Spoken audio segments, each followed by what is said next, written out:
bien, bonjour à tous. Donc, c'est l'heure, on va y aller. Alors, je vous préviens avec la lumière, j'espère que vous me voyez bien, parce que moi, je ne vous vois pas du tout.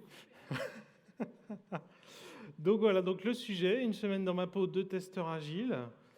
Eh ben, allons-y. Donc, on parle de testeurs agiles, qu'est-ce que c'est? Alors, effectivement, on va commencer par les sponsors, hein, on est obligé d'en parler, c'est quand même grâce à eux. Vous avez quand même le gros nounours, je confirme, il est doux. N'hésitez pas à lui faire un câlin avant de partir. Donc, merci à eux, c'est grâce à eux que l'événement existe. Donc, c'est quoi un testeur agile? Ce que je vous propose pour y répondre, c'est entre guillemets de regarder ce qu'en dit le marché du travail, donc notre cher ami LinkedIn. Faisons une petite recherche testeur agile sur LinkedIn. Voilà, c'est les résultats que j'ai eus à l'époque où je l'avais fait. Hein. Bon, après, effectivement, ça dépend du moment, ça dépend de votre profil, de vos cookies et compagnie. Et ça m'a remonté ça. Voilà, j'ai eu testeur fonctionnel, recette e-commerce, Scrum Master, testeur agile expérimenté, testeur QA. Alors déjà, les deux premiers, c'est des résultats qui sont promus. Hein. C'est pour ça qu'il y a Scrum Master. Quand on cherche testeur agile, il va y avoir test agile dans la descriptif. On va regarder dans le détail quelques-uns. Par exemple, celle-là. Testeur agile expérimenté. J'insiste, c'est en majuscule quand même. Hein. C'est que ça doit être super important dans la description. Qu'est-ce qu'on nous dit? Donc on nous dit que dans les rôles, il y a concevoir les tests à réaliser pour chaque user story. Donc dans quelle mesure c'est plus lié au travail du PO? C'est pas très clair. Analyser, prioriser avec le product owner les user stories par les risques produits-projets. C'est un peu la même histoire. Après, nous avons réalisé manuellement les tests pour chaque user story. Bon, ça, c'est un métier qui s'appelle recetteur. Voilà. Concevoir et réaliser les tests de non-régression manuelle, bon, ces deux-là ensemble, c'est le métier de testeur-recetteur.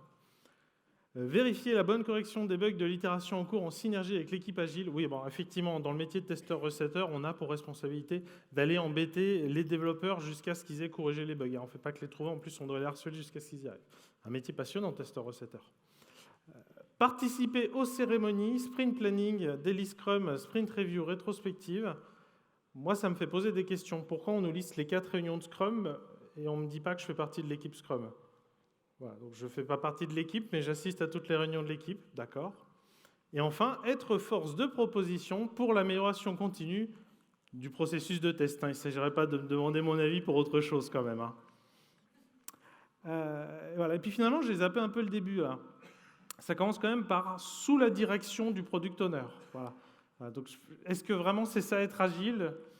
J'ai des doutes. Voilà. Bon, pour moi, celle-là, en fait, c'est une mauvaise pioche. C'est pas un testeur agile, ça. On va regarder une autre. Testeur mode agile. Bon, concrètement, les deux tiers, c'est la même chose qu'avant. Hein.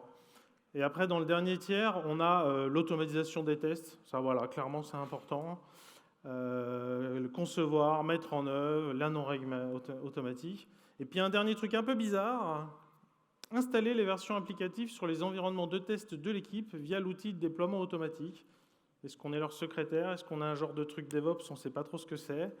Bon, en gros, c'est la même fiche qu'avant, sauf que bon, si on ne sait pas automatiser, on est nul, très clairement. Mais sinon, c'est quand même un peu la même histoire. Fiche de poste suivante. Testeur automaticien. Je vous casse le suspense tout de suite, c'est juste automaticien. Il y a quand même une ligne qui est développée. Bon. Et puis un petit dernier, testeur QA. Déjà, ça nous parle de software craftsmanship dans l'introduction. Donc ça, si vous connaissez le software craftsmanship, l'artisanat logiciel, c'est un mouvement qui n'est pas tout jeune, mais qui gagne beaucoup en traction ces derniers temps.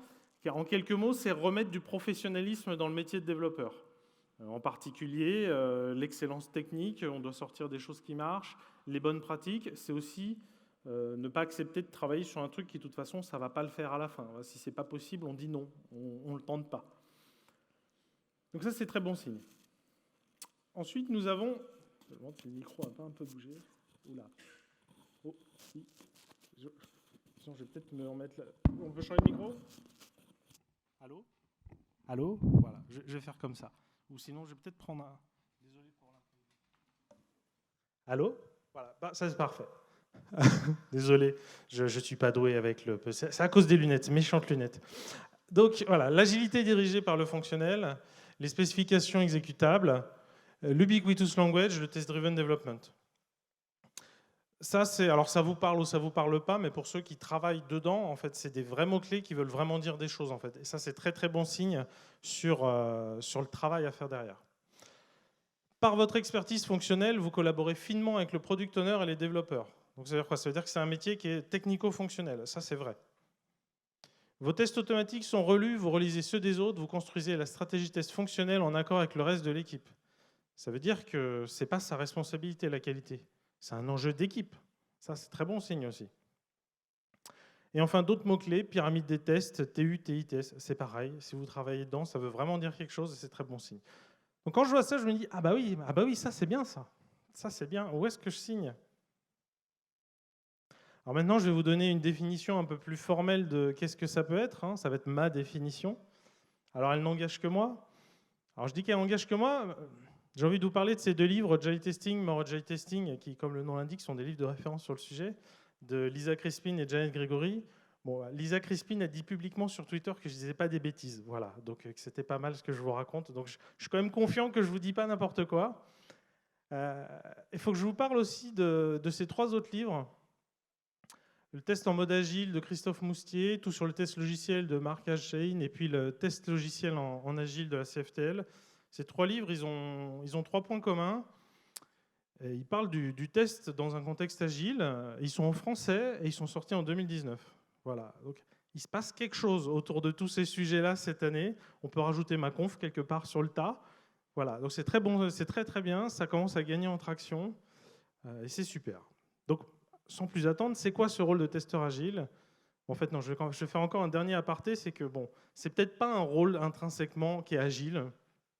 C'est juste que, comme indiqué dans ce fameux livre Agile Testing, il fallait bien lui donner un nom. On n'a pas trouvé mieux que testeur agile. Bah, presque c'est testeur moderne, c'est une équipe d'aujourd'hui, c'est les manières de travailler modernes. Voilà, donc ne me reprochez pas, il n'a rien d'agile ce testeur. Bon, je fais comme elle.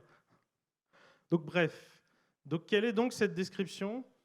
Donc ce testeur agile, il a quoi? Il a le fait que déjà, il va avoir un rôle très important, un rôle clé sur tout ce qui est backlog refinement.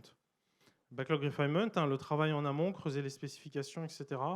Déjà dans le mindset, dans l'attitude qu'on doit avoir, la dynamique qu'on doit avoir pendant ces moments-là. C'est souvent on appelle ça les trois amigos, c'est-à-dire que quand on discute d'un sujet, on doit avoir une vision complète du sujet et la dimension métier, fonctionnelle où on va, et la dimension technique, réalisation, et puis la dimension du test. Il y a un aspect qui est la testabilité, parce qu'en fait, si on ne sait pas comment on va le tester, on ne part pas en dev. Vraiment. Il ne faut pas partir en dev si on ne sait pas comment on va tester. Et ça doit être son rôle, à chaque instant, de rappeler, OK, comment on va le tester ça? Est-ce qu'on l'a bien prévu? Et comment on va faire? Et enfin, un truc assez classique, hein, tout ce qui est les cas à la marge, etc. Ça, on est assez habitué. Généralement, cette personne, elle a cette expertise, cette habitude sur trouver ces cas un peu tordus, ces cas à la marge, que généralement le reste de l'équipe est moins rodé à cet exercice-là. Deuxième aspect, ça va être les cas de tests automatisés. Je dis bien les cas de tests automatisés et non pas l'automatisation des cas de test. Par exemple, avec Cucumber ou Gherkin, donc ces fameux Given When Then, qui est quand même pas mal devenu à la mode, la plupart des personnes savent ce que c'est. Donc c'est une manière d'écrire des spécifications et donc des tests de manière qui donc à la fois pourront s'exécuter, seront des tests, et qui de l'autre côté sont en langage pseudo-naturel, abordable, compréhensible par des gens du métier, par des gens non techniques. Et en fait, réussir à les écrire, à bien les écrire, c'est pas si évident. Ça demande une expertise à part entière. Il faut se dire que la bonne manière de l'écrire, déjà en termes de vocabulaire, de langage, c'est du métier. Si on l'écrit en termes techniques, c'est déjà ce qu'on s'est raté. Mais en même temps, ça va être des tests qui vont s'exécuter. Donc la dimension technique, on ne peut pas l'abstraire. J'ai fait un artefact qui va tirer des fils techniques.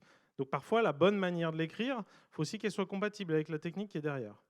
Et enfin, ça va être des tests, ça va construire un patrimoine de tests. Donc il y a aussi tout un tas de bonnes pratiques de tests qui se rajoutent. On a quand même ces trois ensembles de contraintes qui se regroupent pour bien écrire ces cas de tests automatisés, qui font que oui, c'est une expertise à part entière. Et là, à la limite, j'ai juste parlé qu'il fallait les écrire, après, il faut les maintenir. Donc ça aussi, c'est un challenge à part entière, les garder à jour, les revoir en permanence, etc. On peut parler de tests en continu. Le test en continu, on va l'avoir au quotidien déjà par les tests automatisés, mais aussi simplement, peut-être qu'à un moment donné, je ne sais pas, le développeur il a écrit le noyau d'un algorithme, il ne l'a même pas poussé dans Git. on peut peut-être aller à son poste et déjà commencer à le challenger avec lui en fait. Les tests exploratoires, une compétence, c'est globalement admis que les développeurs ont plutôt et que le reste du monde n'ont pas trop. Ça peut prendre plusieurs formes, hein. C'est évidemment des tests exploratoires manuels, ça peut être aussi des tests exploratoires assistés avec des outils ou avec des tests automatiques, ou ça peut être aussi via l'exploration de logs. Ça, c'est aussi une grosse dimension, vérifier les logs, suivre les logs, comprendre quelque chose, trouver des bugs, comprendre les utilisateurs et le monitoring en général. Un autre sujet aussi qui s'appelle le crowd testing. Le crowd testing, c'est vous avez un ensemble de personnes que vous n'avez pas la main dessus et vous allez leur donner du travail, en fait. Un plan de test, par exemple, à dérouler. Donc ça se rapproche un peu du métier classique de test manager, sauf que vos testeurs, vous ne les connaissez pas, ils sont tous en distance, vous ne les verrez pas, voire vous ne leur parlerez jamais directement. Et en plus, ce ne sont pas des testeurs professionnels. Donc en fait, ça a une valeur potentiellement limitée quand c'est juste pour leur donner un plan de test. Là où ça devient super, c'est quand on leur fait faire de l'exploratoire. Parce que par contre, ce ne sont pas des testeurs professionnels, mais ils sont beaucoup plus proches de vos utilisateurs, en termes de diversité, en termes de comportement. Et potentiellement, ça peut être un groupe de bêta-testeurs de votre produit que vous avez. Ce n'est pas forcément une société que vous payez pour avoir ces personnes. Ça a pas mal de valeur justement pour avoir du feedback plus en situation réelle, qui se rapproche de ce qu'on aura en prod avec les vrais utilisateurs. Et le dernier point, et non des moindres, c'est que cette personne, c'est un membre de l'équipe, à part entière, vraiment. Et quand je dis ça, c'est pas juste il participe aux 4 rituels Scrum, hein, évidemment, ça veut dire sur quoi on l'objective, comment on mesure la performance, comme le reste de l'équipe. Si l'équipe est là pour améliorer un KPI business et que ce KPI business s'améliore, il a bien fait son taf comme tous les autres membres de l'équipe. Alors rapidement, qui suis-je? Donc je suis Jean-Pierre Lambert. J'ai plusieurs casquettes dans la vie. Voilà, coach agile, Scrum Master, consultant. Celle que je porte aujourd'hui, c'est plutôt facilitateur test. Ce n'est pas forcément un bon nom. Un peu coach technique sur toutes ces pratiques de test, de qualité, de stratégie test, d'automatisation. J'ai un blog, jp-lambert.me, et puis j'anime Scrum Life, que vous pouvez aller découvrir sur scrumlife.tv. C'est la première chaîne YouTube française qui parle d'agilité. On a dépassé les 7000 abonnés, ça se passe très bien, c'est génial. Vraiment, allez-y si vous ne connaissez pas. Si vous connaissez déjà, j'ai des stickers là, je peux vous en donner après. Voilà. Mais par contre, je pars à 18h30, donc dépêchez-vous. Allez, je vous propose qu'on aille dans le dur du sujet. Donc, une semaine dans ma peau de Scrum Master, de testeur agile, excusez-moi, c'était une précédente con que j'ai faite il y a 2-3 ans, de testeur agile. On va vraiment le faire en mode vie ma vie, hein. C'est une manière de mieux comprendre ce rôle, de l'appréhender, de voir c'est quoi son quotidien. Il faut quand même que je fasse des mises en garde. Ce n'est pas un retour d'expérience, c'est une histoire inventée de toutes sortes, mise en scène justement pour passer ces messages. Maintenant, chaque élément individuellement est complètement réaliste, crédible, voire tiré de situations réelles. Et voilà, la meilleure analogie, c'est le soap opéra, qui est un style cinématographique, si on peut appeler ça cinématographique, où, pareil, chaque élément est totalement réaliste. Ce qui le rend irréaliste, c'est que tout arrive en même temps. Voilà, dans la même journée, je gagne au loto, je deviens milliardaire, j'apprends que ma grand-mère est morte, j'apprends aussi que j'ai le cancer, et encore 3 autres trucs. Voilà, ça fait un peu beaucoup.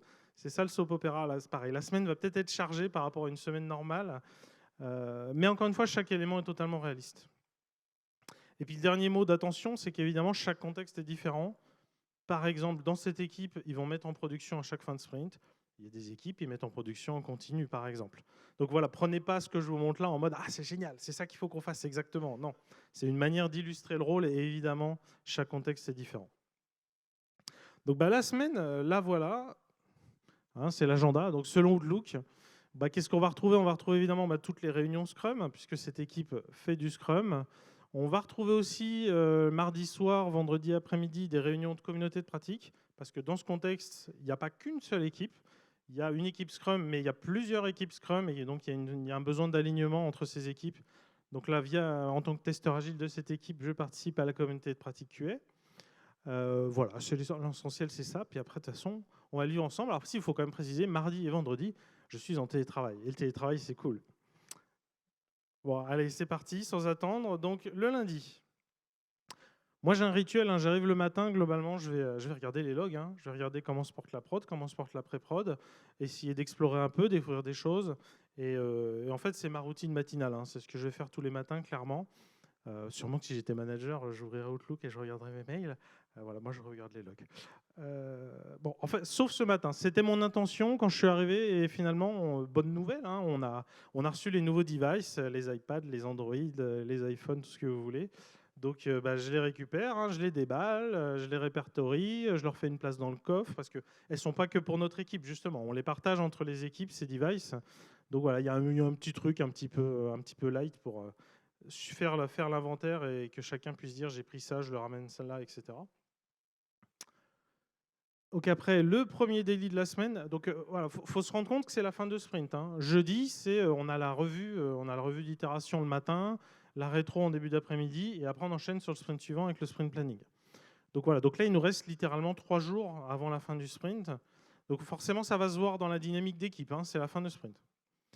Bah, je vais commencer peut-être par vous montrer à quoi peut ressembler le board. Bon, c'est un board de Scrum classique, hein. C'est chaque ligne est un élément de backlog. Et après, on a les tâches techniques qu'on va modéliser et c'est elles qu'on va bouger de to do à done. Et ce qui est intéressant, c'est qu'en fait, dans ces tâches techniques, il y a évidemment des tâches de développement, mais il y a aussi des tâches de test. On les visualise, on les pose, on sait où elles en sont, on sait ce qu'il reste à faire. Et n'importe qui peut les prendre. Parce qu'effectivement, quand on arrive à la fin de sprint, ce qu'il faut, c'est juste que tout soit à droite et que ce soit fini, et pas que ce soit, je ne sais pas, par exemple, le testeur qui fait les tests. Non, ils doivent être faits, c'est tout. Et c'est vraiment ça la dynamique qu'on veut et qui s'amplifie quand c'est la fin de sprint. Alors, elle s'amplifie maintenant, il y a quand même des gens qui disent qu'ils ne savent pas comment faire.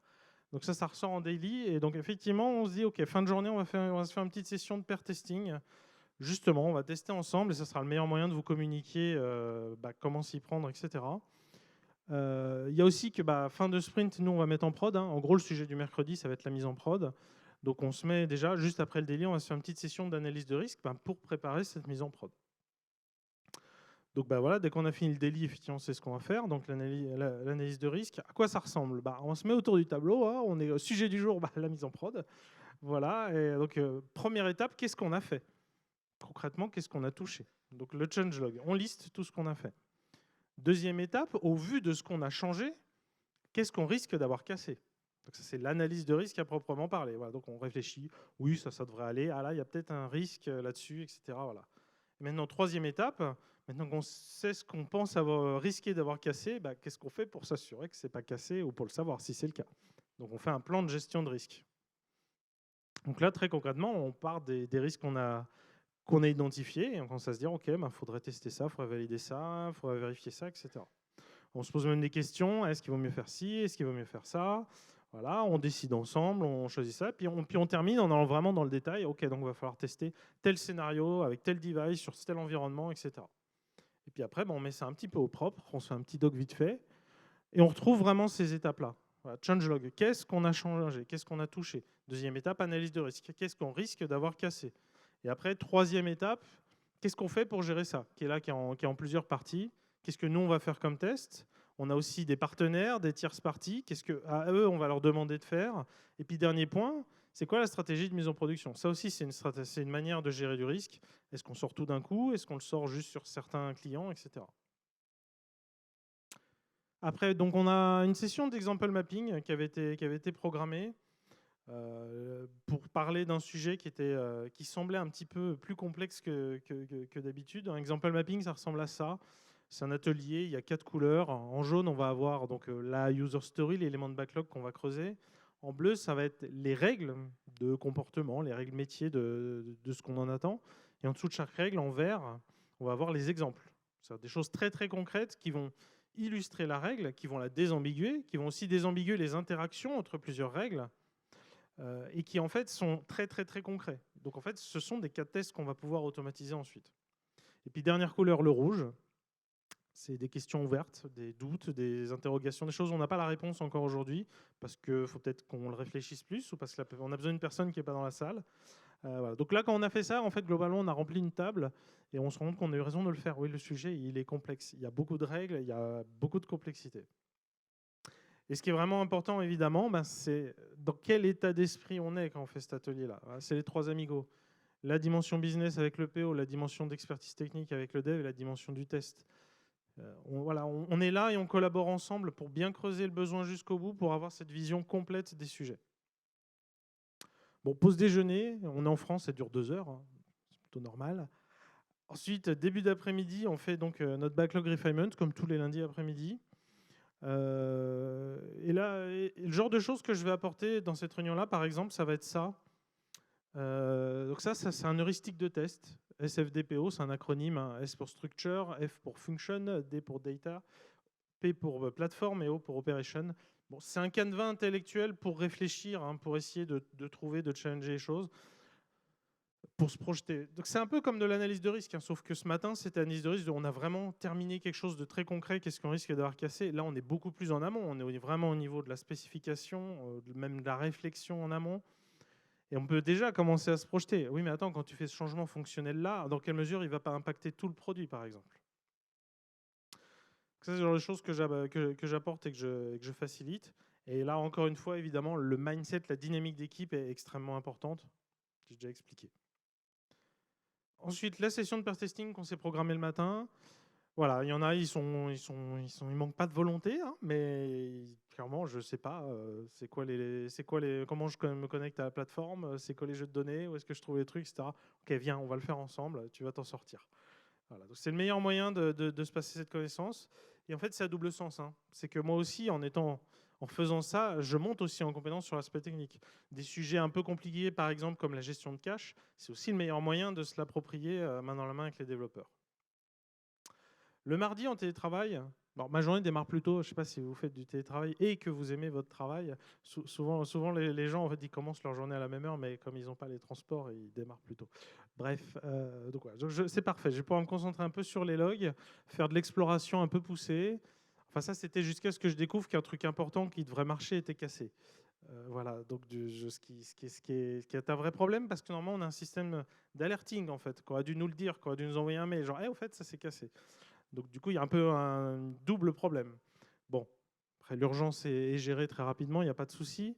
Bon, par contre, je ronchonne un peu, et clairement en stand-up, c'est ce que je dis, quoi. Genre, les gars, quand même, la prod, c'est super important. Il n'y a que moi qui regarde. Voilà, le truc, il est pété, personne ne le voit. Ça, c'est pas possible. Bon, voilà.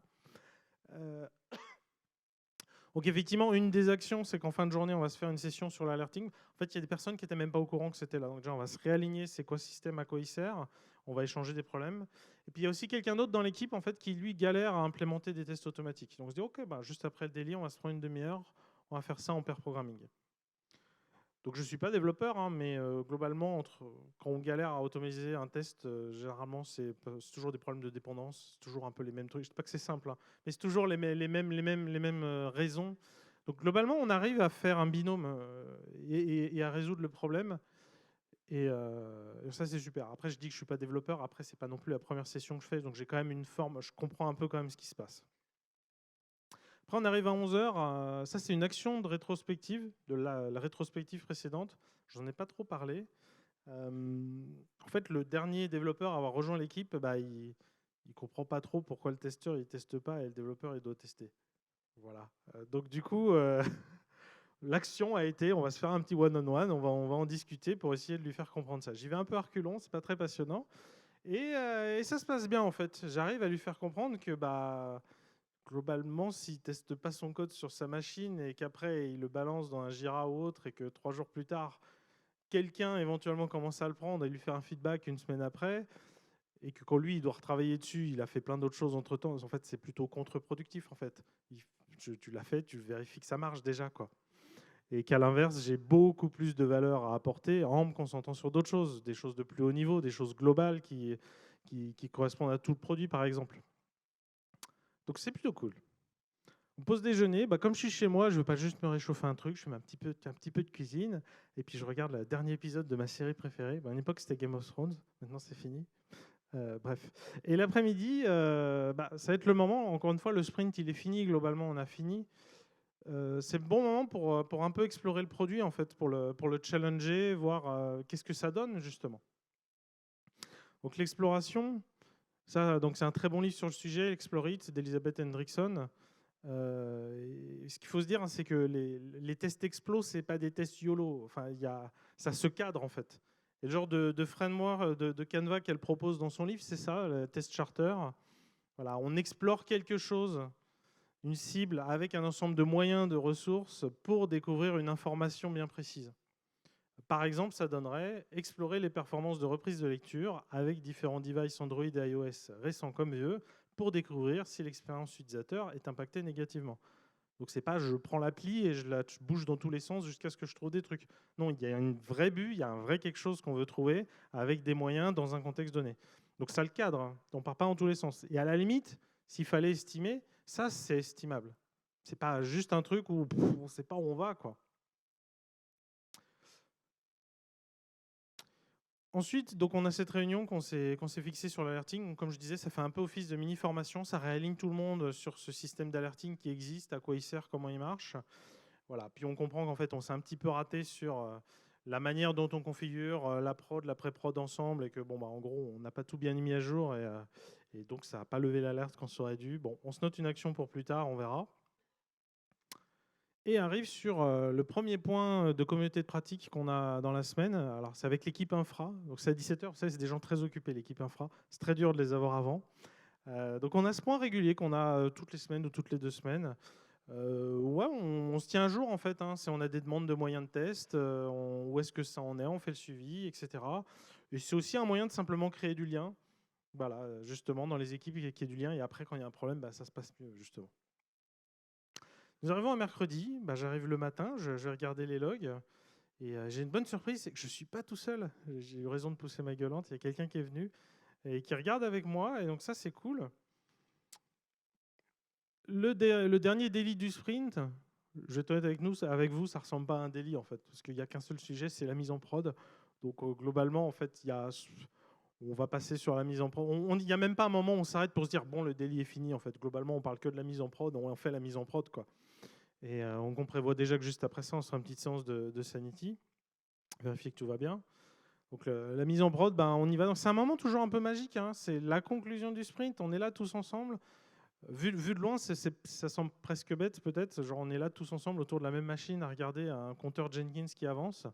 Mais voilà, c'est littéralement la conclusion du sprint, quoi. À côté de ça, donc nous, on commence à préparer aussi le Sanity. Donc, on sort les devices, voilà, on sort des chargeurs, etc. On se fait un petit laboratoire de test improvisé. Et puis, ben, on espère qu'on va évidemment rien trouver. Mais bon, on trouve des problèmes. Rien de dramatique, hein, on a des tests automatiques, etc. Mais il y a des petits trucs dans les coins qu'on n'avait pas anticipés, qu'on se retrouve cassés. Enfin, on les a anticipés à moitié, puisqu'on les a vus quand on a testé. Mais on ne les avait pas anticipés pendant le dev. Et voilà, donc, des choses qu'on a envie que ce soit vraiment nickel. Donc, on va prendre l'après-midi pour les corriger. Cette pause déjeuner-là, contrairement aux autres, elle est très rapide. On a envie d'en finir. Et voilà, l'après-midi, du coup, on ajuste, on fait le dernier ajustement, on vérifie que tout va bien, on repousse en prod, tout est nickel. Et puis ben, après, en fait, on rentre même pas chez nous, en fait. On se pose dans l'open space. Il y a la pression qui redescend, on décompresse tous ensemble, quoi. Le jeudi matin, analyse des logs. Bon, là, j'avoue, c'est pas de l'exploratoire. Là, je vérifie juste que tout est nickel avant la review une dernière fois. J'en suis sûr, mais bon, soyons vraiment, vraiment sûrs. À 9h, on va préparer du coup la revue d'itération. Globalement, l'équipe est là à 9h. D'habitude, c'est plutôt 10h. Là, ce jour-là, c'est vraiment un moment important. Ils sont là plus tôt. On vérifie que tout est là, on a bien, la salle est prête, on a bien les croissants, hein, parce que réunion à 10h, il faut qu'on ait des croissants quand même. Et puis effectivement, on va enchaîner sur la review, qui se passe bien globalement. Alors, hein, vous avez compris, le sprint est une réussite. On a sorti ce qu'il fallait sortir, on a réussi l'objectif de sprint, on l'a mis en prod, donc carton plein. Donc il n'y a pas trop de tension. Moi, de mon côté, je partage mes interrogations, voire inquiétudes vis-à-vis justement des logs. Je dis, ouais, quand même, il n'y a que moi qui est vraiment impliqué dessus, alors que c'est quand même super important, quoi. C'est presque le truc le plus important. Je note quand même le début de participation d'un collègue, donc c'est quand même bon signe. Je partage aussi du coup le détail du point qu'on a fait avec l'équipe infra, voilà, où on a le suivi, etc. Je rappelle aussi qu'on a les nouveaux devices, et ça c'est super. Alors merci les sponsors. Je leur fais aussi un gros clin d'œil pour qu'on en ait d'autres, hein, parce que bon, c'est aussi la réunion, on va un peu négocier le budget, donc c'est bien qu'il faut toujours avoir plus de devices, c'est important. Il faut toujours le dernier iPad Pro. Après, on a notre déjeuner d'équipe, un rituel d'équipe qu'on a. Bon, je n'ai pas besoin de dire grand-chose. Vous imaginez que ça se passe très bien et que c'est un super moment passé ensemble. Et puis, 14h, donc la rétrospective de ce sprint. Vous imaginez que moi, les sujets que je mets sur la table, c'est évidemment le suivi des logs, l'alerting qui ne marche pas, c'est pas possible, etc., etc. Et ce qui se passe, c'est qu'on va tous y réfléchir ensemble. C'est pas mon problème. Et ça marche dans les deux sens. C'est-à-dire que quand je soulève un problème de qualité ou de testing, autant toute l'équipe est impliquée. De la même manière, quand il parle d'un sujet de développement, je ne sais pas, par exemple le branching model, moi aussi je participe à la discussion. Donc c'est quand même super. Et ça, du coup, c'est les actions qu'on en ressort. Donc voilà, effectivement, donc on se rajoute bien. Non, mais dès qu'on a fini un développement, il faut bien qu'on ait vérifié que tout marche bien. Donc ça fait partie du definition of done. Et puis l'autre action, c'est qu'on se crée un rôle tournant qui doit vérifier que globalement, dans les logs, l'alerting marche bien. Voilà. Et alors, je ne sais pas si vous savez, log en anglais, ça veut dire rondin. Du coup, on a appelé ça bûcheron. Voilà, bon. Et donc ces actions, elles sont portées par les devs. C'est pas moi qui les prends en plus. C'est que eux, ils arrivent spontanément, ils disent OK, ouais, ça je la prends, je vais m'assurer qu'elle a lieu. Super. Donc après, on a fini le sprint, on va enchaîner sur le suivant. Donc oui, ça fait grosse journée. Hein. C'est la journée réunion. C'est un choix d'équipe. Hein. C'est un peu dur, c'est un peu usant, mais on a envie de profiter des journées où on est ensemble pour le faire en présentiel tous ensemble et de profiter aussi de nos journées en télétravail, etc. Donc c'est aussi un choix d'équipe de se dire non, on prend ces décisions, on prend toutes ces réunions, ça fait une grosse journée, mais au moins on l'a fait ensemble et puis ça n'empiète pas sur les journées en télétravail, on peut faire des choses où on est plutôt libre de ne pas être ensemble en présentiel. Donc le planning, évidemment, j'y prends part. Ça se passe bien. Il y a notamment le découpage en tâches techniques. Il y a des tâches, comme je l'ai indiqué au début, il y a des tâches de dev. Il y a aussi des tâches de test. Et le découpage, c'est pas que moi qui fais des découpages de tests, c'est pas que les développeurs qui font des découpages de tâches de développement. On s'essaye, au moins on prend la peine d'essayer, quoi. Et ce qui est intéressant, c'est que ça fait quand même quelques mois que je suis dans l'équipe et quand je propose des découpages techniques, je ne dis pas que des bêtises en fait. Il y a quand même une forme de connaissance qui s'est diffusée. Et dans ces tâches de test, on peut avoir des tâches de test exploratoires, comme je vous ai montré, des tests charter. Parfois, il y a des user stories où concrètement, la conclusion de la user story, on a envie de... Genre, on doit améliorer les performances, mais on a peut-être envie de challenger. Ça veut dire quoi en fait? Est-ce qu'effectivement, ça améliore l'expérience utilisateur? Par exemple, les changements qu'on a fait sur la performance. D'aller un peu plus loin, en fait, de vérifier l'impact, par exemple. Et après, un dernier rituel, on va prendre des bières. Le vendredi, qui est en télétravail, donc je vais regarder les logs, évidemment. Et puis après, très vite, je vais passer sur l'écriture des cas de tests automatisés, donc en Gherkin, ce fameux langage Given Wenzen. C'est le moment idéal pour ça. C'est le début du sprint, je suis en télétravail, je peux me concentrer dessus, etc. Ça se passe bien. Par contre, les sujets sont un peu différents d'habitude et finalement, nos guidelines,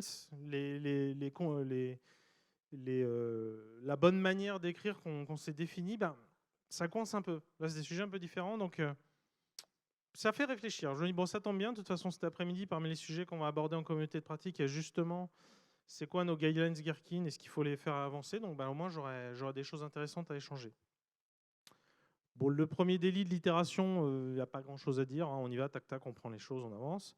Très vite, je retourne, je finis d'écrire du coup les scénarios Gherkin. Je les pousse dans Git, je vérifie que ça envoie les notifs Slack, parce qu'après, du coup, il faut l'envoyer en review. Je l'ai écrit dans mon coin, mais ça reste un travail collectif. Donc notamment, les développeurs ont pour la responsabilité de faire la review de ces scénarios avant de les implémenter. Ensuite, pause déjeuner. Bon, il fait beau dehors, donc j'en profite pour déjeuner sur ma terrasse. Puis je finis même la pause avec un petit peu de jardinage.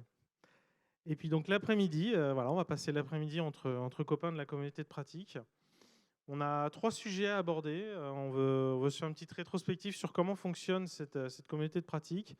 Il y a un sujet qui touche un peu à l'éthique autour des moyens de test et notamment des données en prod. Je vous en dirai plus tout à l'heure. Et puis donc une revue de Gherkin. Donc la rétrospective, en quelques mots, on trouve qu'on ne s'entraide pas assez dans cette communauté de pratique. Voilà, globalement, moi, mon équipe, ça va. Ce n'est pas le cas de toutes les équipes. Donc il y a vraiment cette idée de les actions qu'on se donne concrètement, c'est on va se prendre 1 heure chacun une semaine, chaque semaine, on va chacun se prendre 1 heure chaque semaine pour s'entraider en fait, s'entre-coacher, je ne sais pas si ça se dit quand on est juste testeur, pour essayer de challenger, tu as ce problème-là, moi j'ai eu ça, etc. Et on va aussi chacun faire une présentation pour expliquer, tu vois, dans mon équipe ça se passe comme ça, on a eu tel résultat, on a essayé ça, etc. Pour essayer de se donner des inspirations, de voir, de partager. Le sujet autour de l'éthique, alors qu'est-ce qui s'est passé? C'est quoi le problème? Alors déjà, il y a des développeurs qui ont utilisé le même compte de test. Déjà, ça, c'est pas bien. Bon, si c'était que ça ne serait pas très grave. Il y a des choses graves qui se sont vraiment passées, c'est que par exemple, ils ont engagé des conversations avec des utilisateurs. Et puis une fois qu'ils ont finalement testé ce qu'ils voulaient tester, ils sont partis. Et ils ont laissé l'utilisateur face à un profil mort, un faux profil. Ça, c'est un problème. Les faux profils, on n'en veut pas sur notre site. On les combat au contraire. Dans le même ordre d'idée, on veut tester la recherche. Bon, on crée plein de profils, on vérifie que c'est les bons profils qui remontent. Et on oublie de les effacer. Donc après, c'est pareil. Les utilisateurs, ils font des recherches et ils tombent face à des faux profils. Donc j'ai envie de dire, qu'est-ce qu'il faudrait faire? La réponse, elle est quand même assez évidente. Voilà, communauté de pratique Q, en plus on a l'habitude avec ces machins-là. La vraie question, le vrai débat qui nous occupe, c'est plutôt, c'est pas qu'est-ce qu'on met dans la page Confluence, c'est qu'est-ce qu'on fait pour que ce soit pas juste une page Confluence, mais que ce soit quelque chose que tout le monde s'approprie et met effectivement en place. Et là, il y a des vraies discussions. Et enfin, la revue Gherkin, ça ressemble ni plus ni moins à une revue de code. Hein. On affiche le Gherkin et puis on en discute ensemble. Et voilà. J'expose du coup justement mes nouveaux sujets, mes nouveaux scénarios où les guidelines ont l'air de coincer un peu. Voilà, on en échange et on arrive effectivement à la conclusion qu'il faut faire évoluer les guidelines. Donc on en définit, on les met à jour. Et puis il me reste un peu de temps, donc du coup je reprends les scénarios que j'ai fait le matin, je les mets à jour avec ces nouvelles guidelines. Enfin, j'ai vérifié que déjà aucun développeur l'avait pris, avait fait la review, donc personne n'est dessus. Je les reprends, je les mets à jour, je les repousse, et puis voilà. Et puis la semaine est finie, je ne sais plus qu'à vous dire bon week-end. Alors la question c'est, dans tous ces éléments-là, en quoi ils sont caractéristiques de ce rôle de testeur agile, justement? Il va y avoir plusieurs pans. Un premier pan, ça va être tout ce qui va être sur l'analyse de risque. Juste, le next ne marche pas? J'ai l'air bête. Très bien. Bon.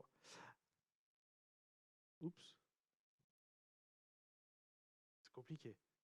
L'analyse de risque. Donc ça, l'analyse de risque, c'est typiquement un sujet, une compétence sur laquelle les testeurs sont assez à l'aise. Ils ont généralement cette compétence-là, et le reste de l'équipe, pas trop. Ils peuvent l'acquérir, évidemment, mais par défaut, ils l'ont pas tellement. Donc ça, c'est une vraie compétence à apporter dans l'équipe qui apporte beaucoup de valeur. L'autre compétence, c'est l'exploration. Là, pareil, c'est un peu la même histoire. Généralement, les testeurs ont cette compétence-là. Généralement, le reste de l'équipe ne l'a pas. Un autre pan, c'est d'avoir ce rôle, cette dimension technico-fonctionnelle. Réussir à faire le lien entre les deux, ce qui permet de fluidifier pas mal de choses et surtout de parler des bonnes choses. Et puis le dernier sujet, c'est ça va être sur la facilitation de la qualité des moyens de test, mais au niveau de l'orga. C'est vraiment dans une dimension de, on a plusieurs équipes, on a une organisation. Est-ce que c'est du passage à l'échelle ou est-ce qu'on a plusieurs produits, mais on a quand même à un moment donné des choses qu'on mutualise? Et donc on le voit évidemment via la communauté de pratique, on le voit aussi via les fameux Gherkin. Parce qu'en limite, on serait qu'une seule équipe dans notre coin, on pourrait peut-être se contenter de la culture orale. Sauf que non, justement, on fait partie d'une entité plus large et il y a une véritable valeur à avoir une documentation exécutable, vivante, toujours tenue à jour, qui décrit l'intégralité du fonctionnel et qu'on peut se passer dans l'organisation. On va maintenant répondre à la question, est-ce qu'il vous faut un testeur agile? La présentation a de plus en plus mal. Alors si aujourd'hui, finalement, sur votre projet, la qualité, c'est pas tout à fait ça. C'est-à-dire que oui, votre premier problème, c'est déjà de construire de la qualité. C'est peut-être pas le testeur agile en fait qu'il vous faut. Je vais m'expliquer. Effectivement, par exemple, quand je vous ai parlé de... J'ai appuyé sur le bouton. Je ne sais pas ce que fait ma presse. On peut aller très loin avec l'analyse de risque. On peut travailler de manière assez approximative et en ayant très rigoureux avec ce schéma de dire ok, mais qu'est-ce qu'on risque d'avoir cassé, qu'est-ce qu'on valide? On peut quand même aller très très loin dans la capacité à livrer vite. Voilà. Maintenant, ça reste quand même toujours quelque chose de très temporaire. Tôt ou tard, il va falloir s'y mettre. Il va falloir vraiment travailler bien. Il va falloir une véritable ingénierie logicielle. J'avais lancé le mot au tout début, software craftsmanship. Au final, ça commence quand même par des développeurs qui savent travailler et qui travaillent bien. Parce que c'était l'histoire que je racontais avec ce développeur qui arrivait et qui ne comprenait pas pourquoi il devait tester. C'est que ça fait partie de son travail. C'est si justement on met le testeur agile dans l'équipe pour lancer le code que le développeur a dû lancer avant de faire commit sur Git, concrètement c'est contre-productif de faire ça, quoi. Alors à l'inverse, si votre plus grosse inquiétude, c'est pas la qualité, alors ça veut dire quoi? Ça veut dire que vous avez peut-être des problèmes de qualité, mais globalement c'est géré. C'est plutôt votre grande inquiétude, c'est est-ce qu'on fait un produit qui marche? Est-ce que ça rapporte de l'argent? Est-ce que ça correspond aux attentes des utilisateurs, etc. Ben là, justement, ce testeur agile va vous permettre d'aller encore beaucoup plus loin. Et ce n'est pas uniquement pour ces fameuses compétences d'analyse de risque, d'exploration. C'est plutôt parce qu'en permanence, il va aider l'équipe à se concentrer sur ce qui compte vraiment, en fait. Et ce qui compte vraiment, bah, c'est les utilisateurs, c'est le business qu'on génère. Et une manière de visualiser ça, je dis visualiser, donc sur la slide, ce sera compliqué. Ça peut être ça, c'est-à-dire que finalement, le testeur à l'ancienne, le testeur waterfall, son rôle, c'est OK, on fait un projet et il est là pour éviter la catastrophe. On le fait bien ou on le fait mal, on ne sait pas, mais en tout cas, à la fin, c'est le fameux la QA qui passe à la fin. Voilà. Au moins, on le voit qu'on va dans le mur et on évite ça.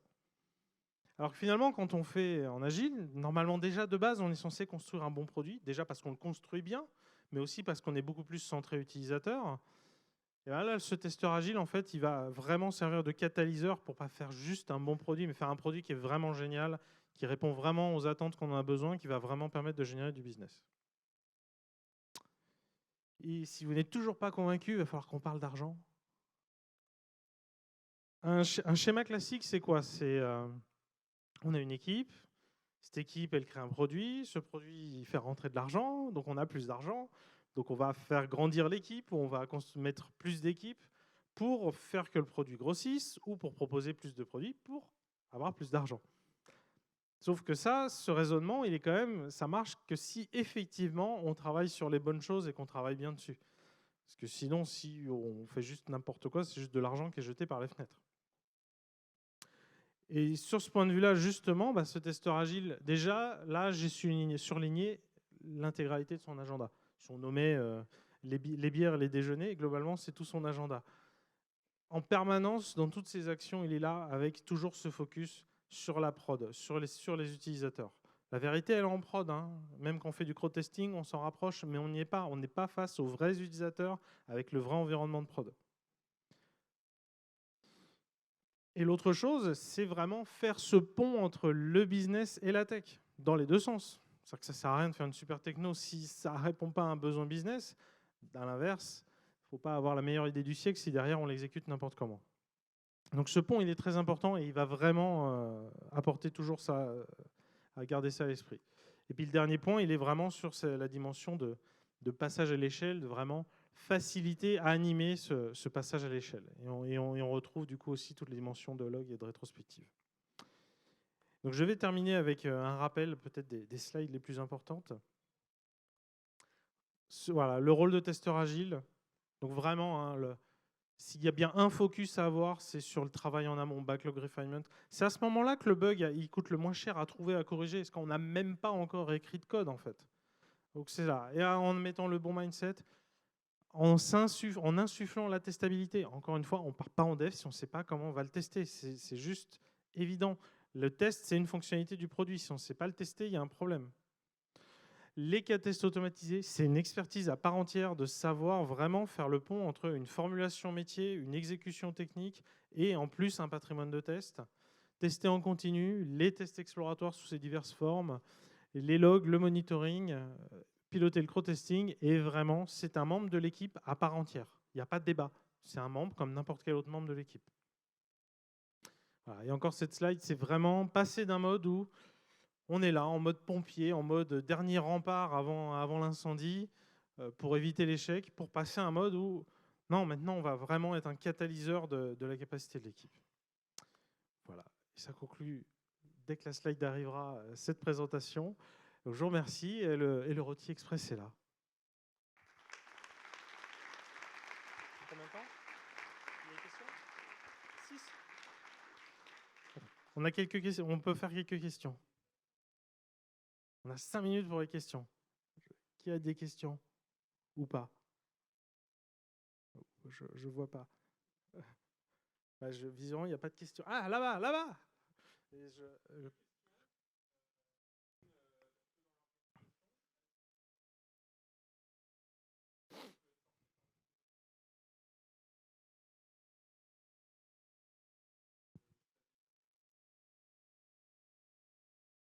Alors, je vais commencer par la deuxième, comme ça je vais botter en touche d'abord et après ça fera genre je sais de quoi je raconte. Non, moi j'ai pas forcément. J'ai plus encadré des personnes qui avaient ce rôle que tenu le rôle moi-même. Donc le détail des outils à utiliser, etc. Je dois pouvoir citer des outils que j'ai vu passer, mais j'aurais pas une vraie réponse constructive à donner. Voilà. Donc maintenant je vais remonter le niveau avec la première question. Il y a clairement un certain nombre de problèmes à faire porter le test par le PO. Déjà parce qu'en théorie, c'est un travail à temps plein qui est censé l'occuper, le PO. Je rappelle, PO, c'est avant tout un rôle marketing. Et en fait, en général, dans les équipes qui font porter le test sur le PO, justement, ce n'est pas le test qui lui font porter dessus, c'est la validation. En fait, on peut séparer les deux. D'ailleurs, dans le livre Explore It d'Elizabeth Hendrickson, c'est ce qu'elle explique. C'est tester, ça veut dire valider plus explorer.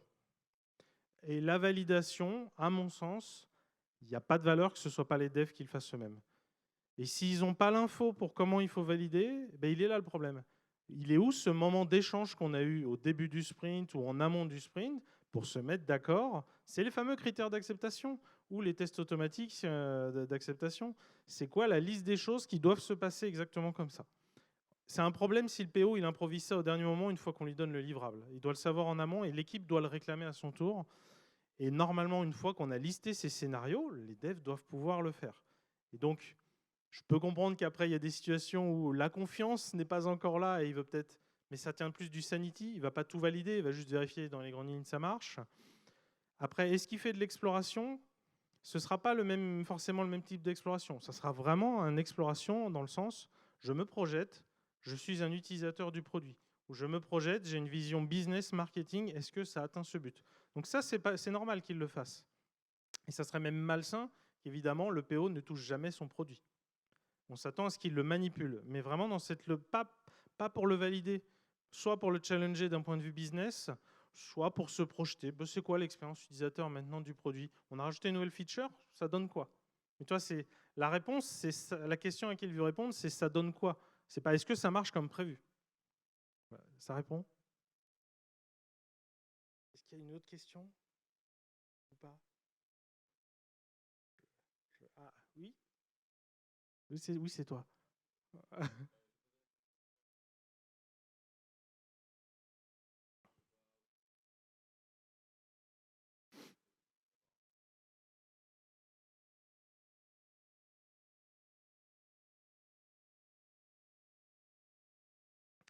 Oui, et c'est une autre raison pour laquelle testeur agile, c'est idéalement pas le meilleur nom. Il y a déjà parce que c'est agile et c'est pas forcément lié à l'agilité, et il y a aussi parce qu'il y a testeur. Et finalement, l'enjeu, c'est que le test soit un enjeu d'équipe et pas de testeur. Donc, en fait, il faudra trouver un autre mot.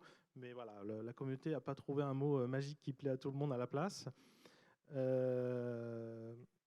Et c'est un peu ce que j'explique à la fin. Est-ce qu'il vous faut un testeur? Donc, si on part du principe où vous n'en avez pas, et que vous avez des problèmes de vraiment profonde qualité, la réponse, non, c'est surtout pas maintenant qu'il faut en mettre. Il faut au contraire appuyer plus sur la douleur pour que déjà on commence à travailler bien au niveau du développement. Voilà. Après, il se trouve qu'il y a plein de cas de figure. On a déjà des testeurs quelque part et on commence pas par se dire bon bah au revoir, on vous rappelle dans 6 mois quand on s'est développé.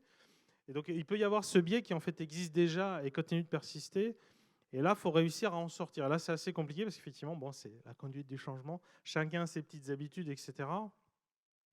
Et ce que j'aime bien expliquer, enfin, c'est faut déjà commencer par un débat philosophique. Est-ce qu'on est d'accord? Là, on ne parle pas de notre contexte. Hein. Est-ce qu'on est d'accord que dans l'absolu, ce que sort un développeur, ça doit marcher? On ne parle pas de legacy, de notre projet, tout ça. Est-ce qu'on est d'accord là-dessus? Ok. Maintenant qu'on est d'accord, maintenant on peut se projeter sur notre contexte. Peut-être qu'il y a des cas de figure où effectivement on a un legacy, du coup tu es obligé d'avoir une stratégie un peu à deux niveaux. Il y a une partie qui est développeur, une partie non. Mais déjà, tu t'es mis d'accord sur le fait que de base, tu livres du code qui doit marcher. On est d'accord. Et donc du coup, comment tu le sais qu'il marche ton code? Tu es obligé, il y a un mécaniquement, ça ne veut pas dire que tu as passé tous les tests du monde, mais si tu n'as jamais testé ton code, tu ne sais pas qu'il marche. Donc ça devrait être une évidence. Donc après, effectivement, le monde est plein de subtilités sur qu'est-ce que ça veut dire, mais le niveau vraiment de base de j'ai poussé dans Git, c'est bon, j'ai fini mon taf, ne devrait pas être acceptable. Je ne sais pas si ça répond. Est-ce qu'il y a encore une question ou c'est la fin? C'est la fin vu que personne lève la main. Mais n'hésitez pas, voilà, je suis là encore quelques temps. Merci pour vous.